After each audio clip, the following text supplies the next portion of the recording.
अस्सलाम वालेकुम जी। PSC 201 lecture शुरू करने से पहले ये बताऊं कि जो जेरेमी बेंथम थे ये वो वाहिद आदमी थे जिन्होंने लफ्ज इंटरनेशनल 18वीं सदी में इंटरनेशनल रिलेशंस के लिए इस्तेमाल किया था। बिटवीन टू नेशन स्टेट्स उनके दरमियान एक लफ्ज इस्तेमाल किया था इंटरनेशनल, तो इसको याद रखिएगा, ये MCQs में आ सकता है। अच्छा जी, ये IR की यानी इंटरनेशनल रिलेशंस की एक रिस्ट्रिक्टेड डेफिनेशन देखते हैं। क्या कह रही है? It's focus to official relations and exclude relation other than official form of review of international relations. यानी उसने कहा कि इंटरनेशनल रिलेशंस का ये जो रिस्ट्रिक्टेड डेफिनेशन है ये कह रही है, यानी कि जिसने डेफिनेशन को बहुत महदूद कर दिया वो ये कह रही है कि इंटरनेशनल रिलेशंस का मतलब ये हुआ कि सिर्फ और सिर्फ ऑफिशियल रिलेशंस के अलावा इंटरनेशनल रिलेशंस और कोई चीज नहीं है। जबकि फार्मा बॉर्डर व्यू अगर आप वसीउल कल्बी के साथ देखें तो क्या कह जाए, इंटरनेशनल रिलेशंस की क्या डेफिनेशन है? इंटरनेशनल रिलेशंस IR में refer to all forms of interactions between member of separate societies whether government sponsored और नॉट।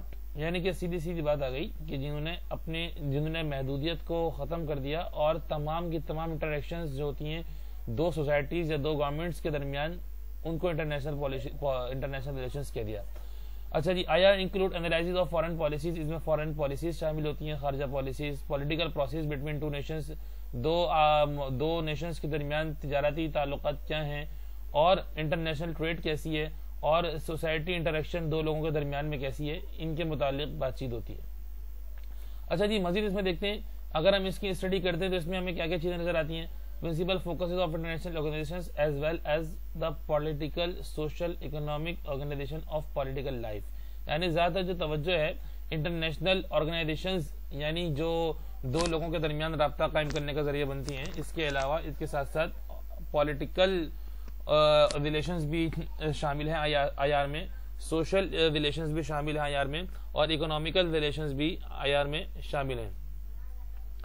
अच्छा जी, अब आते हैं जी international politics versus international relations. देखिए, इंटरनेशनल पॉलिटिक्स और इंटरनेशनल रिलेशंस में आपस में फर्क क्या है?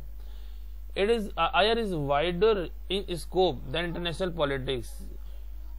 IP focuses on various styles of politics, the politics of violence, the politics of persuasions, hierarchical policies and pluralistic politics. देखिए जी, इंटरनेशनल पॉलिटिक्स को पहले समझते हैं कि IP होती क्या है। IP का मकसद देखें, दुनिया में कई लोग ऐसे मौजूद, दुनिया में बहुत से ममालिक हैं, बहुत से ममालिक में मुख्तलिफ अक़साम से सियासत की जाती है, मुख्तलिफ ममालिक में मुख्तलिफ अक़साम से सियासत की जाती है, मुख्तलिफ तरीकों से।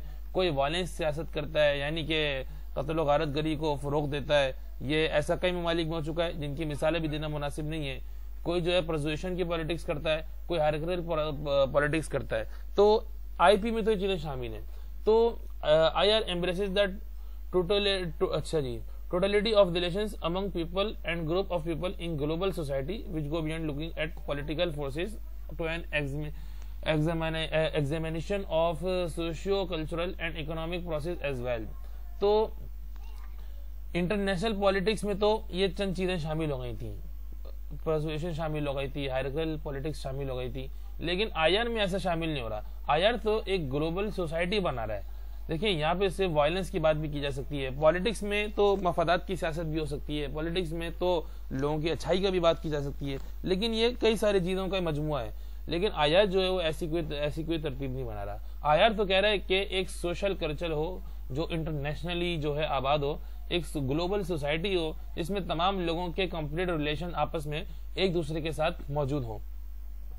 अब जाता है जी league of nations. League of nations क्या है जी? World war 1 had caused 20 million death in 4 years। 4 साल में पहली जंग अज़ीम में 20 मिलियन लोग जो है वो मर गए। For the first time ever, यानी पहले बताओ, there was a global consensus on the need for collective security and a focus on the need for prevention of war.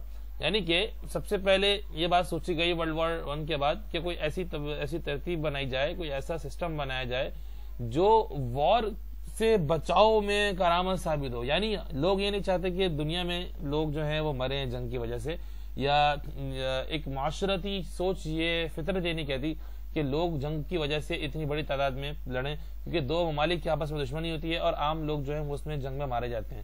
تو بہت سے لوگوں نے اس میں مختلف قسموں کی کوشش کی. Nations attempt to put to practice the ideas of public voting by diplomats in international organizations, the rule of law, the promise of disarmament, the process of disarmament and foreign policies based on disarmament with the formulation of the League of Nations. دیکھیں جی یہاں پہ انہوں نے ایسی ایک وہ بنا دی، ایک ایسی ترتیب بنائی نیشنز نے، ایک ایسے آئیڈیاز جنریٹ ہوں انٹرنیشنلی کہ جو یہ قانون بن جائے کہ کسی بھی قسم کی آپس میں جو ہے وہ ڈسارممنٹ نہ ہو، کیونکہ اس سے نقصان کیا ہوتا ہے کہ دنیا میں جو ہے وہ قتل و غارت گری ہوتی ہے. تو انہوں نے ایسے آئیڈیاز جنریٹ کرنا شروع کیے اور اسی سلسلے میں جو ہے وہ لیگ آف نیشن بنا تھا. The league was ineffective in spotting the military aggression that led to World War II.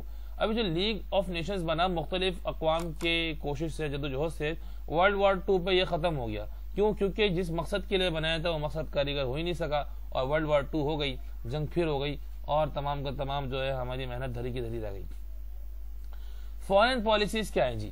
And diplomacy. Foreign policies are based on circumstantial variables as well as contending theories concerning how to best achieve the interest of a state in its interaction with other states.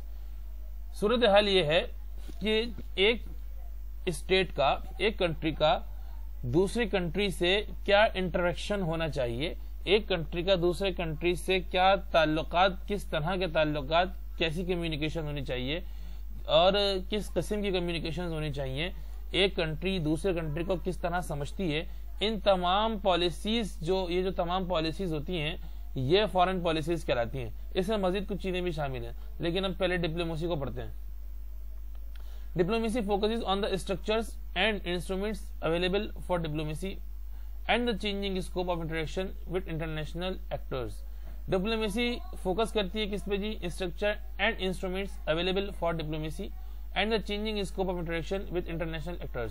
یعنی کہ جو دنیا میں دو ممالک کے درمیان، دو ملکوں کے درمیان اگر آپس میں ایسے کشیدہ تعلقات بن چکے ہیں یا آپس میں ایک دوسرے سے روابط نہیں ہیں یا روابط ہیں تو اچھے نہیں ہیں، تو ڈپلومیسی ان چیزوں کو انٹرنیشنلی آپس میں ایک دوسرے سے انٹریکٹ کروا کے چینج کرنے کی کوشش کرتی ہے.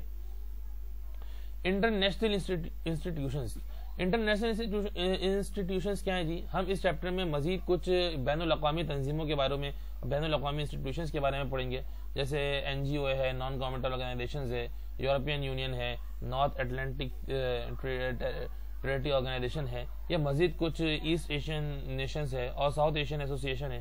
یہ جو انٹرنیشنل کمپنیز ہیں، انٹرنیشنل انسٹیٹیوشنز ہیں، ان کے متعلق بھی ہم اس چیپٹر میں پڑھیں گے. انشاءاللہ اگلے چیپٹر میں ملاقات ہوتی ہے.